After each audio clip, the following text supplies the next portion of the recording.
You're welcome. Hello, everybody. Today we're talking Cryptid One Hit Wonders. Creatures that appeared one time, scared the crap out of everyone, and then retired immediately to go have breakfast at Tiffany's. Right Let's jump on. into the conversation.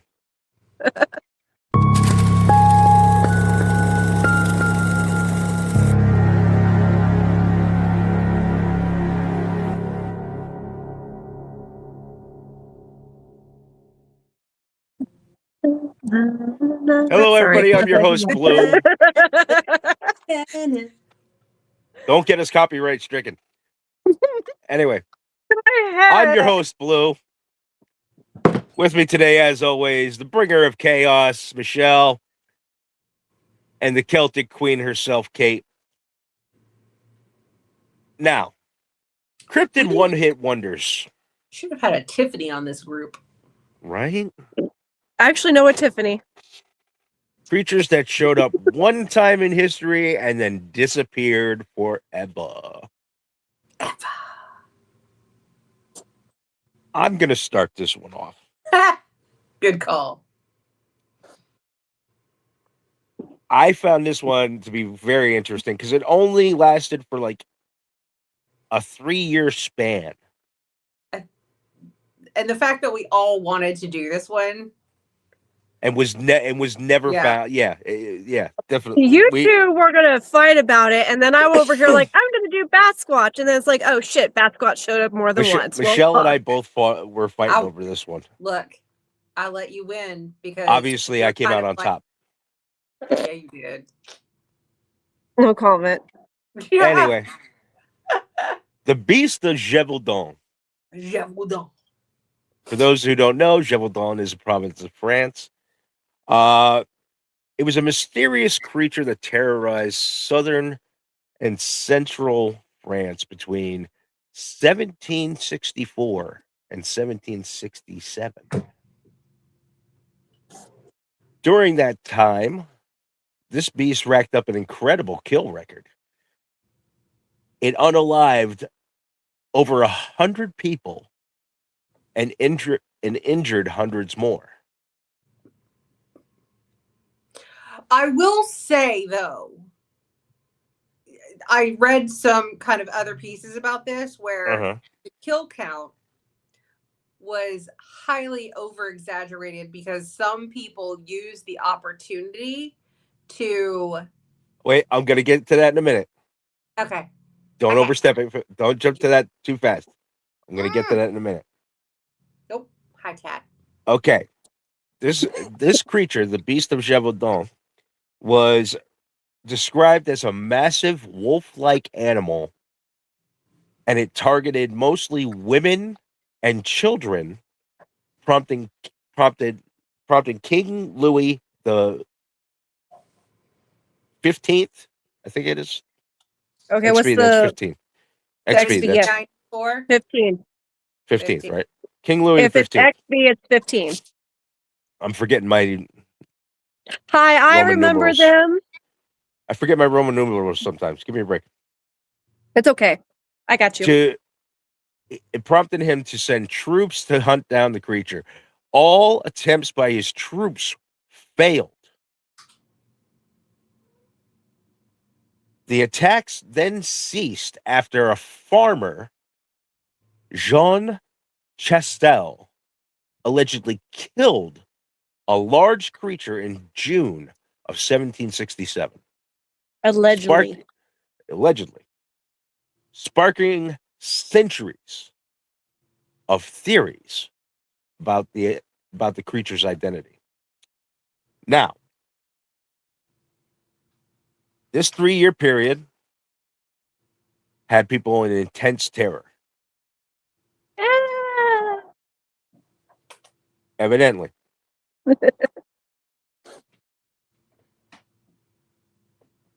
The victims of the beast were often found with their throats torn out. Yummy. And sometimes their heads had looked as if they had been gnawed upon. You just wanted the brain. You're not on heads. No, on this end. Anyway.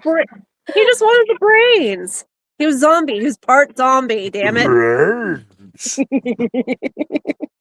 Nom nom nom. Anyway, nom nom. The physical description and the characteristics of this creature were quite interesting. Witnesses often describe the creature as larger than a wolf, about calf-sized, about the size of a calf. And for everyone to understand what a calf is, that is a baby cow. Baby cow. With a broad chest, a large fox-like tail, and reddish fur with a dark stripe down its back. So it was the demonic fox, is what you're telling me. Wait, hang on, it gets better. Others reported it had bulletproof hide. Really? Its hide was bulletproof, suggesting it was armored or just incredibly resilient. I kind of want this piece. Can I have this? I want this piece. Come on, let me have it. The popular theories of this creature, of what it could possibly be, are number one, a rogue wolf pack. Most common historical theory, likely to a rabid wolf or a pack of wolves. And for anybody who's ever been to like a reserve or anything like that where you can hear the wolves often, they are very boisterous. Werewolf. So that gives way to the next theory. This gives way to the next theory. A supernatural werewolf. A popular mythical explanation fueled by the creature's resilience and strange behavior. Resilience, not Brazilians. Hey, we hear what we want. Well, I heard resilience, but it's apparently not that you're warm out hearing yet. other I things. can't go get my Brazilian. Anyway. Another popular theory is it was a serial killer. Bam! I love the theory that dun. a human utilized a trained animal to mask a series of murders. I mean, it's possible. And now here's the 1700s version of that wasn't a bear, it was Bigfoot. Yeah, right. Then the next one I think is pretty funny because this actually stems from one of my favorite films. An exotic animal / a lion, a subadult lion or hyena or tiger, possibly brought from Africa, which escaped from a private collection. First off, that was very popular for the rich. Very popular for the rich to have menageries of different animals from different areas. Right, but like, how would you then describe it to be wolf-like and everything? Because nobody, like the poor, nobody knows what a lion looks like. The poor don't know what a lion is. We don't know what they don't have zoos in the 1700s. That's they didn't have those. They don't know what it is, so they're trying to describe it in the best way they can, which is it looks like a bear cow with I don't know. You know what? I like the badass fox version more. That's my story. I'm sticking to it. Now here's one of the latest theories on what it could have been. A wolf dog hybrid. Ooh. A large dog crossed with a wolf, explaining its strange appearance and a lack of fear of humans. It was a mog. I mean, what if it was like a fucking Irish wolfhound? Have you seen how big those things are? Fuckers are big. Or it could have been a Scottish deerhound. They're just as big. And then I got a taste of blood. But this happened in France. What happens when animals get the taste of blood? Okay, but I'm just saying, They got transported, did they not? Like, just saying. It was hungry, that's all. Right. All I know is a giant murder wolf just sounds amazing. Especially one that follows direction. Like, now, but if I got a giant murder wolf that could go do my bidding, game on. It's okay, on like now Donkey Kong. here's an artist depiction of the Beast of Gévaudan. Oh, it has lipstick on. That's funny. Right? I think that's supposed to be like blood or something. I don't know. I still want to pet it. I want to pet the puppy. I want to pet the puppy. I want to pet the puppy. Same. That depiction doesn't say wolf to me, especially with the stringy tail. No, and it does not have the bushy tail like a fox. Yeah. That says more of feline features. I've been called worse. No comment. Anyway. Now, the end of this beast is the most interesting part, I think, of this creature's life. In June of 1767, local hunter Jean Chastel shot a large beast. Now, the legend suggests he used silver bullets, though this is likely a later embellishment. Most likely. The creature was killed, and the attacks stopped immediately thereafter. The carcass was reportedly brought to Versailles, but was too decomposed for proper identification by the king's naturalist. Now,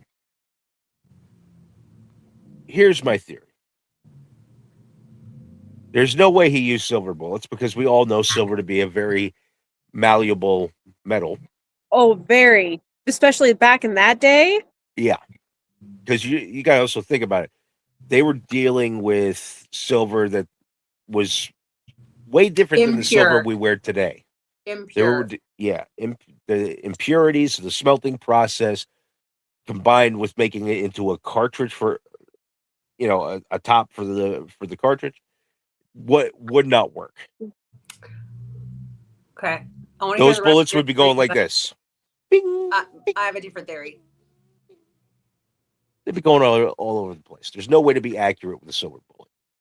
It's been proven many, many times. What's your theory? I was going to wait for him to do his theory first. Go ahead. I think that this Jean Chastel person, so I think he was the culprit of all of this. I think he set it up. I think he was the one. Do I have any proof? No. I think he was the serial killer. He was offing people for their lands or for their whatever. And he just blamed it on, random bear, cat, dog, hyena. So like the Salem witch trials. Yeah. Okay. Yeah. It's his fault. He did it. You can't prove he didn't. But he's the one who found it. Like all of a sudden, one guy. One guy goes, "I'm gonna go into the forest and shoot me a dog." Like this. What? Yeah, like and then he found it. But a whole bunch of hunters. Okay, how far is it from Gévaudan to Versailles? Oh, fuck if I know. Hey Siri, how far is it from Gévaudan, France to Versailles? Versailles is about 234 miles from France by car. By car? Now, back then, it would have been horse and buggy, right? Like, she's not listening to me. That wasn't what I was asking. She's a bitch. Oh my god. No, like it must have been a long walk back considering it said it was decomposed, and how long does it take for a body to decompose to the natural element? Like, well, also you got to remember this was in June. Right. So summer things are gonna start decaying quickly with that heat. because of the heat. 300 miles. Okay, 300 miles by so horse. So 300 miles, and you're talking about if you standard horse at that time, what, like 15 miles a day, give or take. give or take. So 2 weeks. Rough estimate. So yeah, I can understand it being Yeah. decomposed But- by then. Okay, so just think about it. At the time, put a thing that you're trying to prove that existed, and I can guarantee you at the time they were using the wax sheets that they used for death shrouds at the time. So Okay. you want to prove that this thing existed. You're going to wrap it in the wax covering. It's going to seal it all together to where the temperature and the animals can't get to it. And then you're going to put it in the back of your horse carriage or drag it with you to Versailles in a week. It's not going to decompose that quickly. It's gonna, like, I mean, they've dug up kings that were covered in those shrouds like 100 years later, and those things were still, like, you could see the hair on their face and the eyeballs were there. Yeah, but So who's gonna then think what about if- that what- for an animal? So wait, But they how- would have wrapped it. If you're trying to prove that this thing existed, he would have wrapped it. okay, but what if he maybe just like decided to bring some random carcass that he found and like said it was the beast that he hunted? That's what I'm saying. Like, I'm saying, like, this dude had a hand in it. Like, obviously, he just threw some, Well, supposedly he was a hunter and a farmer in the area. Okay. Did he obtain some sort of monetary reward from the king? Most there some likely. sort of, More than likely. I would say, like, that's probably what it is. If he didn't do it himself, he was wanting the reward money for catching this thing. Just saying. I don't know. I don't know. But it's never been identified. It's never been put out what it was. So therefore, that is my one-hit wonder of the cryptid world. Like it. I It. don't think we'll ever know what the Beast of Jebedon was. I don't think we'll ever be told. It was a puppy. I still want it. I want to pet the puppy. You want to pet the puppy? I mean, in pop culture now, this thing has been shown in and inspired by like people making books, documentaries, and a film that is one of my personal favorites, Brotherhood of the Wolf. The wolf. You woof. The wolf. Hands down, a great piece of cinema. I enjoyed the shit out of it. But in that movie, it depicts it as a lion cub that was armored up and trained to attack people with a whistle. I want to do that. Is that illegal? Okay. Probably. Might be illegal. Might be. But- Maybe. Spoiler alert, it's a fucking great movie. Anyway. All right. Who's next? Kate, what do you got? All right. Well, I got a viral thing that like it was posted up. Everyone went nuts. It was a picture. So yeah, let's post it up. It was found.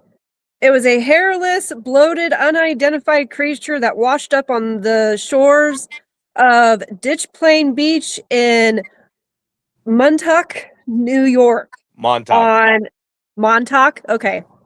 July 12th, 2008.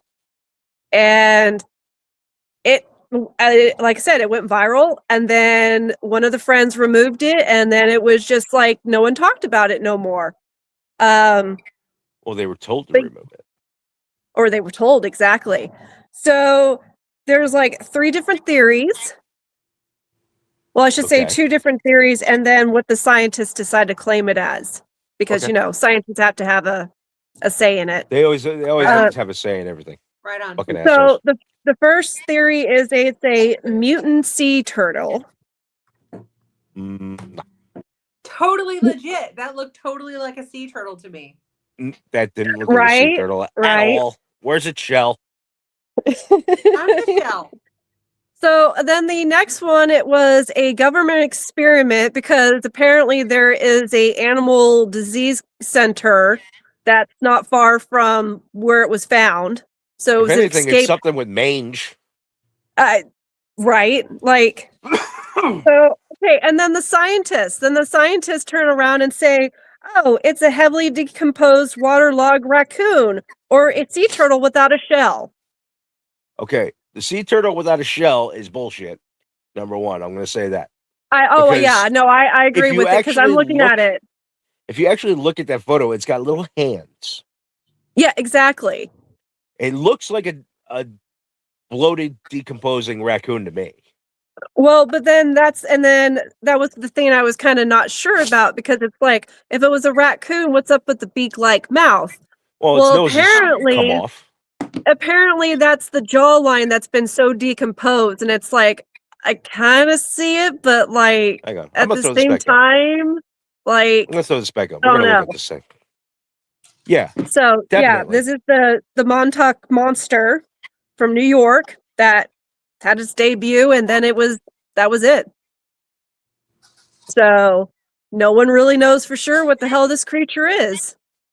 Yeah, I'm gonna go ahead and agree with the one scientist that said it's a bloated, decomposing raccoon. Heavily decomposed, waterlogged raccoon. I mean, I've seen my share of waterlogged dead animals before. Looks like one. Or somebody's dog. Yep.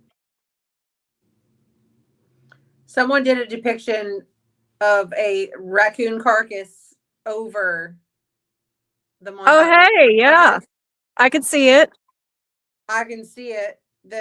Scientists have kind of like agreed to, like, we don't really know for sure, but like we feel like it's a raccoon. Yeah, it's a raccoon. The sea turtle without a shell was like, I've seen turtles without the shell, and that's not a turtle without the shell. For one thing, a turtle without the shell, its spine would be exposed. Mm-hmm. Does a turtle have a spine? Yes. Actually, their spine is actually attached to their shell. Maximus is attacking something back there. So he's just practicing his hunting. I do like the fact that this thing only popped up only once, which is nice, because walking along a beach and seeing a decomposing body, definitely not a fun time. I mean, I would be questioning what the fuck it is too if I saw it and I wasn't sure what the fuck it was. But like, if someone turned around and said, "Oh, that's just a decomposed raccoon," and it's like, "Oh, okay, I can see it now," then yeah. But like, I love all the other random theories, especially the government experiment one. It's like, so it came from a animal disease center facility. Yeah. Really? Really? Okay. But yes, no, that was my one hit wonder that it was just kind of like, that's kind of gross looking, but interesting. Like, yeah. Okay. So there you go. Short and sweet. Nothing exciting. So all three of us are in accordance here. It's a dead raccoon, right? It was a coon. Okay. It was, yep. Coon. Trying to go to school with us. Where the white women at? Anyway. I can't. Are you ready? Yes, I am ready. So, Bringer of Chaos, what do you have for us? Oh, today I will be bringing the Ice Ice Baby version of cryptids, the Van Meter Visitor. Please do not bring up the picture until I am ready. It would not be a chaotic Michelle drinks coffee unless I set the scene for you, right? Okay. Right? Oh, okay. All right. Hang on. Let's settle in, folks. It's going to be a long one. It's late September 1903. You're a shopkeeper in a small farming town of Van Meter, Iowa. Population about 500 people. It's late. Oh, man, we're in Iowa. Come on. Iowa sucks. Idiots out wandering around. There's nothing in Iowa except for corn. Sorry, go ahead. She's got that look on her face, like, really? Sucks when the shoe's on the other foot, isn't it?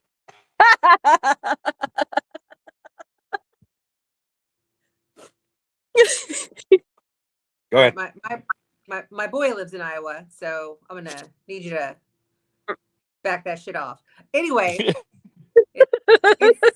it's late. You're locking up your business for the night. The streets are empty. No street lights because it's 1903. Just lantern light and the Iowa darkness. You step outside and something moves in the rooftop across the street. At first, it looks like a lantern swaying in the dark. And then the light turns toward you. And then you realize that light isn't a lantern. It's coming from the forehead of a creature. A huge winged figure crouched on the roof with bat-like wings. 6 to 8 feet tall. And in the middle of its head, a horn or antenna of some sort, shooting out a blinding beam of light. Wait. It's a horn or is it an antenna? Like, let's get back straight here, damn it. Wait, is it a horn or an antenna? Wait a minute. Antenna. There's two. No, because those are very different things. Exactly. It is antennae are malleable, and a horn is stationary. Look, it was only seen once. We have to deal with what we have. Okay? Fine. Okay? Fine. You do what any sensible person in 1903 would do. Run like a motherfucker. You shoot at it. You shoot at it. And the little one wants to know: is it a unicorn with bat wings? Yes. There you go. There's your answer. She is correct. The creature, the bullets do absolutely nothing. The creature just simply spreads its wings and flies off into the darkness. But here's where things get weird. Because over the next 5 nights, the town keeps seeing it. Doctors, bankers, shopkeepers, farmers. And You sure they're not doing, something? Hallucination? Half of the Peyote town come from that area. Van Meter starts reporting sightings. People begin patrolling the streets with rifles and lanterns. Eventually, So an angry mob. yes. An armed group of citizens track the creature down to an abandoned coal mine. Gunshots are fired. Something flies out of the darkness. Blue, bring up that beautiful picture. And then... Do it! I mean, it looks like a horn, not an antenna, but that's definitely a horn, not an antenna. Okay. It's shiny. It's an artist depiction. It's I've shiny. seen Stewart's horn. Okay. They shoot it.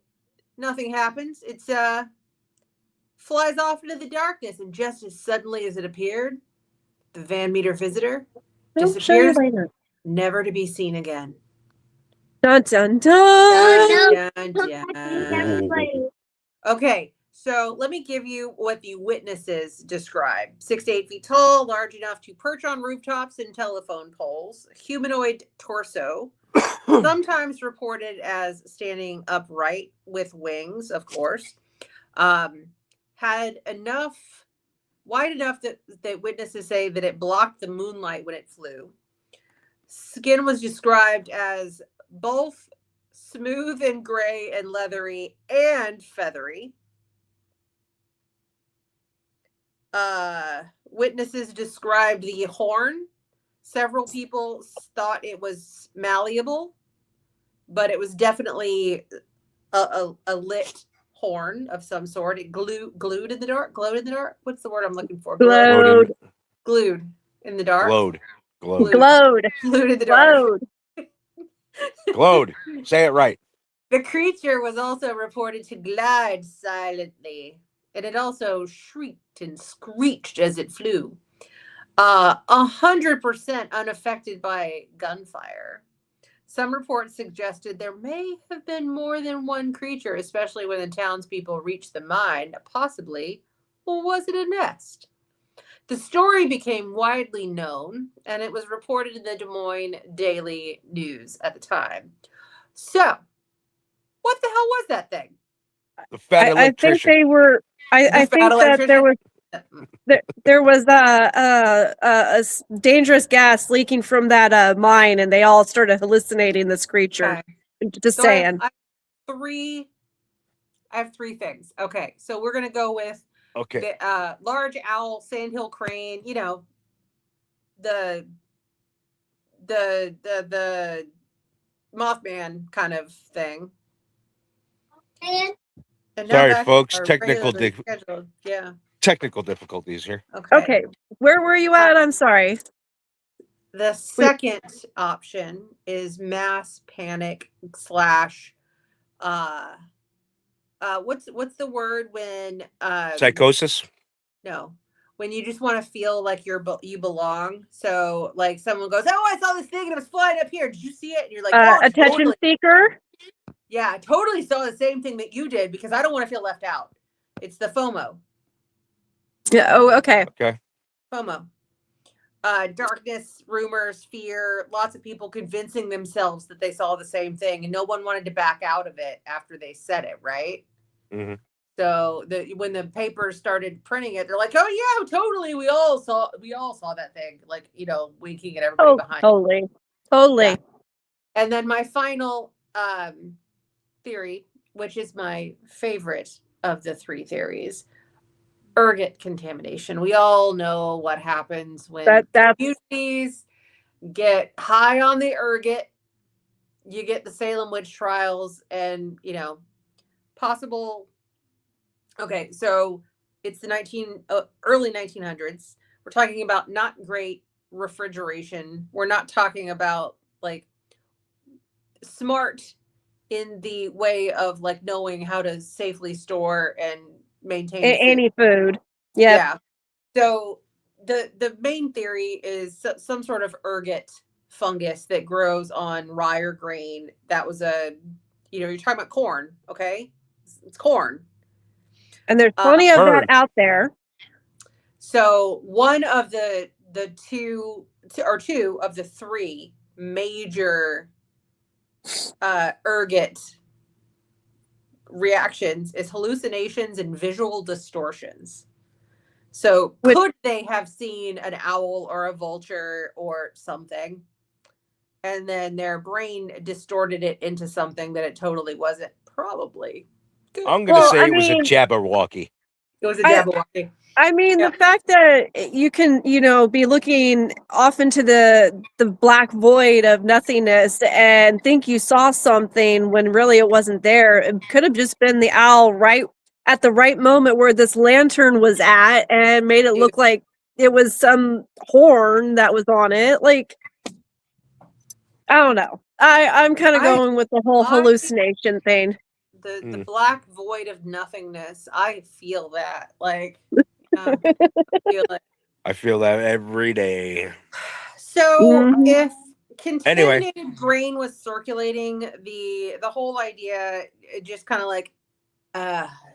This is what happens when you're around black mold, kids. It's true. You start hallucinating strange creatures with a glowing horn. Or you just need to get laid more. One or the other. I mean, when there's nothing to do around there, I'm sure there was a lot of baby making going on. Just saying. That, my friends, is how 500 people in Iowa collectively lost their ever-loving minds for 5 nights in 1903. Well, it is Iowa. Not much going on out there. Nope. The only thing that Iowa is famous for, there's 3 things: corn, Slipknot, corn, and the fat electrician. And more corn. It's the only things that it's famous for. If we're going to talk about more corn, we're going to go talk about Nebraska, where there's corn to the left and corn to the right and corn everywhere. We got corn everywhere. I'm not saying that my friend's house, the front, yard is a cornfield, but his house's front yard is a cornfield. I believe it. Anyway, that about wraps it up for us here today, children. So let's remember to like, share, and subscribe. And remember, if you can't be good, be bad. And if you're going to be bad, at least fucking be good at it. And don't eat ergot laced bread. Yeah, no. I mean, you can No. if you want to, but If you And really if feel you need to, but like you could be seeing some weird shit. And I'm don't down. be an aristocrat that loses a lion. It's totally irresponsible. And don't make sure you tell the authorities. Anyway. And don't pluck the hair off of a raccoon and leave it on the beach. Yeah, don't do that either. Yeah. Yep. We'll catch you guys in the next episode of Cryptid Conversations. Thank you so much. Like, share, and subscribe. And we'll catch you guys in the next episode of Cryptid Conversations.